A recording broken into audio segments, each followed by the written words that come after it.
नमस्कार मंडळी, दीपा किचनमध्ये स्वागत आहे तुमच्या सर्वांचं। आज मी बनवणार आहे चिल्लापी फ्राय। तर चला न उशीर करता रेसिपी सुरुवात करूया। आणि तळ्यावरनं एकदम फ्रेश आणि एकदम ताजे मासे पकडून आणलेले आहेत। तर चला न उशीर करता रेसिपीला सुरुवात करूया। सर्वात प्रथम आपल्याला मिक्सरचा भांडा घ्यायचा आहे, त्याच्यात मिरची टाकायचे। 5-6 मिरची घेतलेला आहे मी। त्यानंतर कोथिंबीर घेतलेली आहे, कोथिंबीर टाकायची आपल्याला।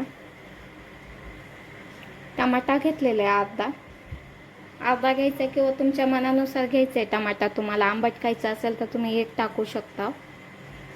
त्यानंतर लसूण टाकायचे 5-6 पाकळ्या, पाणी टाकायचे थोडंसं।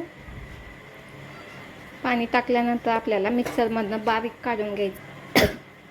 त्यानंतर एकदम बारीक काढून घ्यायचे आपल्याला मिक्सरमधनं। आपल्याला एका भांड्यात काढून घ्यायचं आहे मिक्सरमधनं काढलेलं। त्यानंतर ह्याच्यात घरकुल मसाला टाकायचा। त्यानंतर थोडीशी आंबारी टाकायची आहे, हळद, अद्रक लसणाची पेस्ट, चवीनुसार मीठ। आपल्याला सगळं मिक्स करून घ्यायचे चांगलं।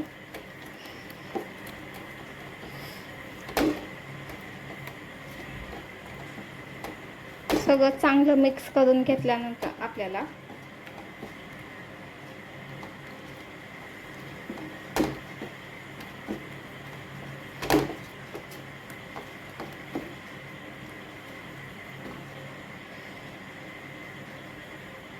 चिल्लापी मासा घेतलेला आहे। चिल्लापी मासा घेतल्यानंतर आपल्याला असे बारीक बारीक कट करून घेतलेले आहेत। बारीक बारीक कट करून घेतलेले आहेत। तुम्ही देखील करून घ्यायचे बारीक बारीक कट। त्यानंतर माशाला चांगलं लावून घ्यायचे आपल्याला। हे माशाला चांगले प्रकारे लावून घेतल्यानंतर आपल्याला एक 5 ते 10 मिनिटं मॅग्नेटसाठी ठेवायचे झाकून।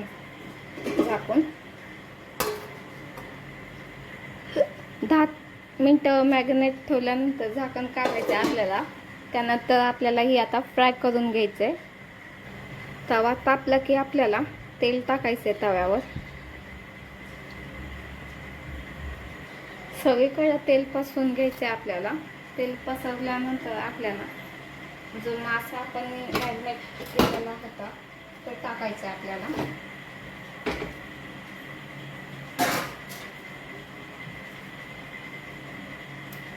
मी वरच्या भागाला लावलेला आहे, वरच्या भागात लावलेला तोच मी उलट करत आहे।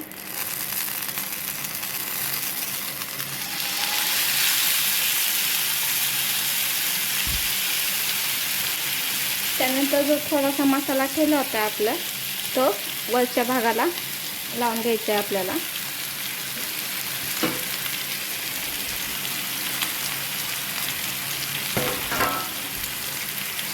आपल्याला मासा पलटी करून घ्यायचा आपल्याला।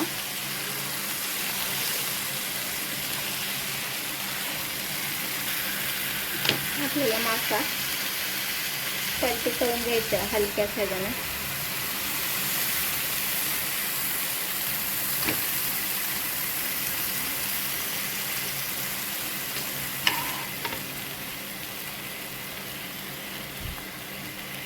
अशा प्रकारे आपला मासा फ्राय झालेला आहे। अशा प्रकारे आपली चिल्लापी फ्राय आहे।